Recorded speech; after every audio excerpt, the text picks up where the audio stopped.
നമസ്കാരം, ഞാൻ Sreekutty Sreekumar. Chemmanur International Jewellers Kaumudi ഹെഡ്ലൈൻസിലേക്ക് സ്വാഗതം. Presented by NCDC. തീവ്രവാദത്തെ നേരിടാൻ ഇന്ത്യയുടെ ശക്തമായ തിരിച്ചടിക്കും സമ്മർദ്ദങ്ങൾക്കും പിന്നാലെ ഭീകരർക്കെതിരെ പാകിസ്ഥാൻ നടപടിക്കൊരുങ്ങുന്നു. ഉറി ഭീകരാക്രമണത്തിന് പിന്നിൽ പ്രവർത്തിച്ച ജെയ്ഷെ മുഹമ്മദിനെതിരെ നടപടി സ്വീകരിക്കാൻ സൈന്യത്തിന് നവാസ് ഷെരീഫ് നിർദ്ദേശം നൽകിയെന്ന് റിപ്പോർട്ട്. അതേസമയം വടക്കൻ കശ്മീരിൽ കുപ്വാര ജില്ലയിലെ ഹന്ദ്വാരയിൽ സൈനിക ക്യാമ്പിന് നേരെ വീണ്ടും ഭീകരാക്രമണം. സൈനിക വെടിവെപ്പിൽ 3 ഭീകരർ കൊല്ലപ്പെട്ടു. ആക്രമണം നടത്തിയവരിൽ നിന്ന് ആയുധങ്ങളും GPS റേഡിയോ സെറ്റുകളും പിടിച്ചെടുത്തു. നിയന്ത്രണ രേഖയിലൂടെ ഇന്ത്യയിലേക്ക് നുഴഞ്ഞുകയറ്റത്തിന് 100 കണക്കിന് ഭീകരർ സജ്ജരെന്ന് ഇന്റലിജൻസ്. അധിനിവേശ കശ്മീരിൽ ഇന്ത്യ തരിപ്പണമാക്കിയ ഭീകര ക്യാമ്പുകൾ വീണ്ടും സജീവമായതായും റിപ്പോർട്ട്. 4 അതിർത്തി സംസ്ഥാനങ്ങളിലും അതിജാഗ്രത. നിയമം നോക്കി നിലപാട്. മെഡിക്കൽ പ്രവേശനത്തിൽ അമിത ഫീസ് ഈടാക്കുന്ന മാനേജ്മെന്റുകൾക്കെതിരെ നിയമപോരാട്ടം തുടരുമെന്ന് സർക്കാർ. കണ്ണൂർ, കരുണ, KMCT കോളേജുകളുടെ ഫീസ് നിരക്ക് അനുവദിക്കാനാകില്ലെന്ന് മുഖ്യമന്ത്രി. ഇതിനെതിരെ കോടതിയെ സമീപിക്കുമെന്നും വിശദീകരണം. സർക്കാരുമായി കരാർ ഒപ്പിടാത്ത മാനേജ്മെന്റുകൾക്കെതിരെ സുപ്രീം കോടതിയിൽ പോവുമെന്ന് ആരോഗ്യമന്ത്രി. സ്വാശ്രയ കരാർ 100% ശരിയെന്നും KK ശൈലജ. കരാർ ഒപ്പിടാത്ത കോളേജുകൾക്ക് ബാക്കിയുള്ള മെറിറ്റ് സീറ്റിൽ 10 ലക്ഷം വരെ ഫീസ് ഈടാക്കാൻ പ്രവേശന കമ്മീഷണർ അനുമതി നൽകിയത് കഴിഞ്ഞ ദിവസം.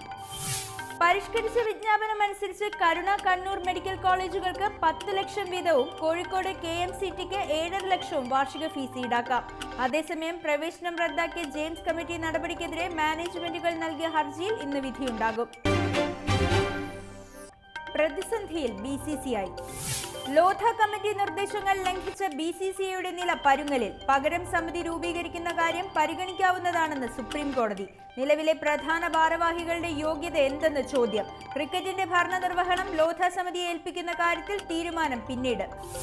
അതിനിടെ ലോധ കമ്മിറ്റി നിർദ്ദേശങ്ങൾ BCCI അംഗീകരിച്ച് ഭാരവാഹികളെ മാറ്റണമെന്ന് അമിക്കസ് ക്യൂറി. സമിതിയുടെ നിർദ്ദേശങ്ങൾ തുടർച്ചയായി BCCI ലംഘിക്കുന്നുവെന്നും വിശദീകരണം. ദുരൂഹത തുടരും. ജയലളിതയുടെ ആരോഗ്യസ്ഥിതി വ്യക്തമാക്കണമെന്ന ഹർജി തള്ളി ചെന്നൈ ഹൈക്കോടതി. നടപടി ജയയുടെ ആരോഗ്യനില പൊതുതാൽപര്യമല്ലെന്നും ഹർജിക്കാരന്റെ ശ്രമം പബ്ലിസിറ്റിക്ക് വേണ്ടിയെന്നും ചൂണ്ടിക്കാട്ടി. ചികിത്സയുടെ വിശദാംശങ്ങൾ വെളിപ്പെടുത്തണമെന്നാവശ്യപ്പെട്ട് ഹർജി നൽകിയത് പൊതുപ്രവർത്തകനായ ട്രാഫിക് രാമസ്വാമി. അതേസമയം മുഖ്യമന്ത്രിയുടെ ആരോഗ്യനില മെച്ചപ്പെട്ടു വരുന്നതായും മരുന്നുകളോട് ശരീരം പ്രതികരിക്കുന്നുവെന്നും പാർട്ടി വൃത്തങ്ങൾ.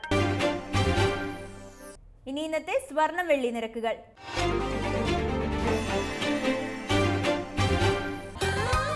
ദുബായ് ഗോൾഡ് ആൻഡ് ഡയമണ്ട് സ്വർണ്ണവെള്ളി നിരക്കുകൾ നിങ്ങൾക്കായി അവതരിപ്പിക്കുന്നത് Dubai Gold and Diamonds, India, UAE, Oman, Bahrain. സ്വർണം ഗ്രാമിന് 2800 രൂപ, പവൻ 22,400 രൂപ. വെള്ളി ഗ്രാമിന് 51 രൂപ. ദുബായ് ഗോൾഡ് ആൻഡ് ഡയമണ്ട് സ്വർണ്ണവെള്ളി നിരക്കുകൾ നിങ്ങൾക്കായി അവതരിപ്പിച്ചത് Dubai Gold and Diamonds, India, UAE, Oman, Bahrain. Chemmanur International Jewellers Kaumudi headlines presented by NCDC സമാപിക്കുന്നു. അടുത്ത ഹെഡ്ലൈൻസ് 5:30. നമസ്കാരം.